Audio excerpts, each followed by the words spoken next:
Assalomu alaykum, hurmatli yurtdoshlar.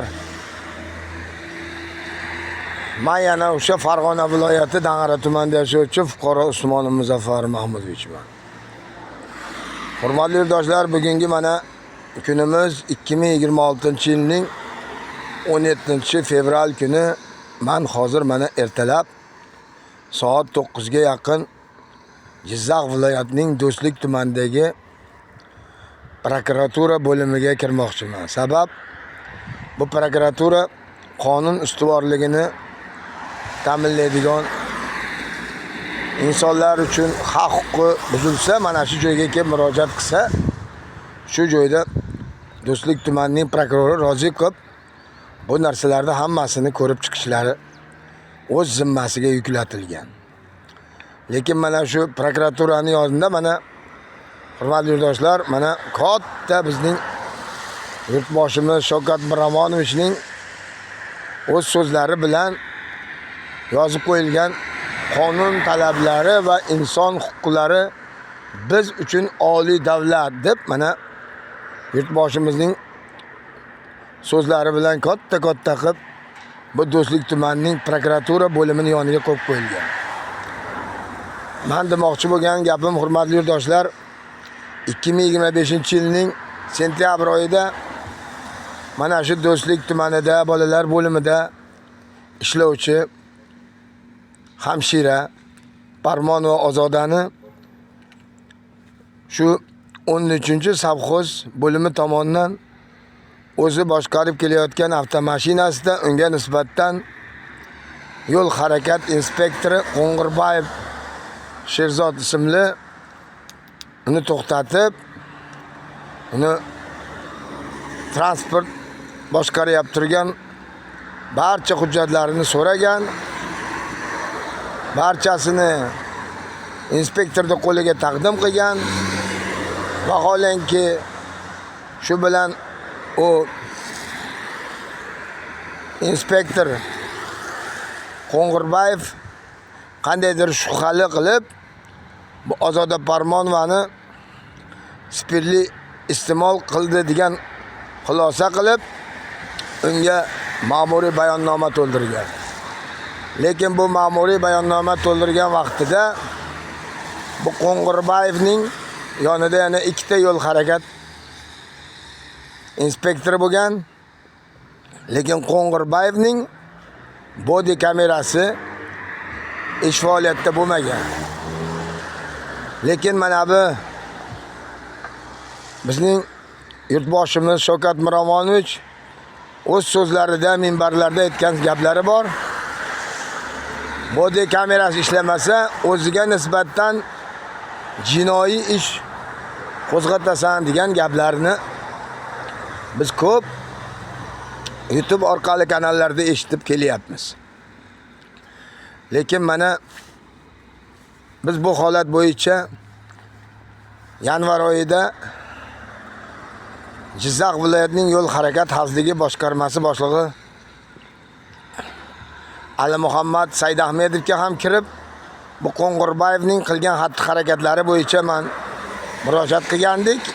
Bular mana hozirgi mana bugungi sanamizgacha hali bu Qo'ng'irbayevga nisbatan xizmat tekshiruv ketayotgani haqida bizga ma'lumot berishgan.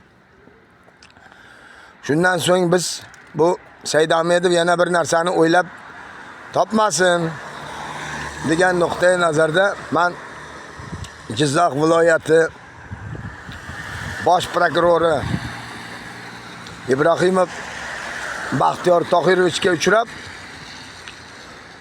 bu ichki ishlarda qilib turgan kamchilik xatolarini hammasini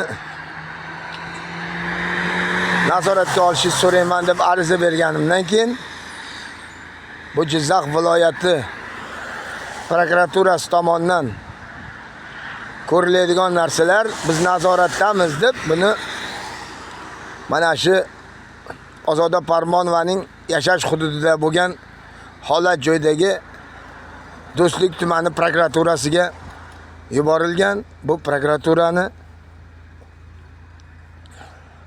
nazorati bu mana bu Do'stlik tumani prokurori Rozikovga yuklatilgan.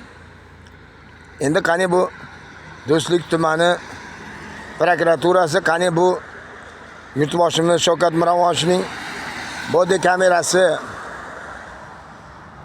ishlamasa jinoiy ish qo'zg'atilsin degan gaplari bularga qay tarzda qonunga kuchga ega yoki nima holat bilan yakun topadi, bu bizga hali qorong'u. Lekin biz Jizzax viloyati prokurori Ibrahimov Baxtiyor Tohirovichga men 5 fevral 2026-yil kuni murojaat qoldirganman. Lekin murojaatni ko'rishni ham hammasini o'z vaqti bor, o'z yakun kuni bor. Qani endi hurmatli yurtdoshlar, mana men hozir Do'stlik tumaniga kelib, mana ertalab bu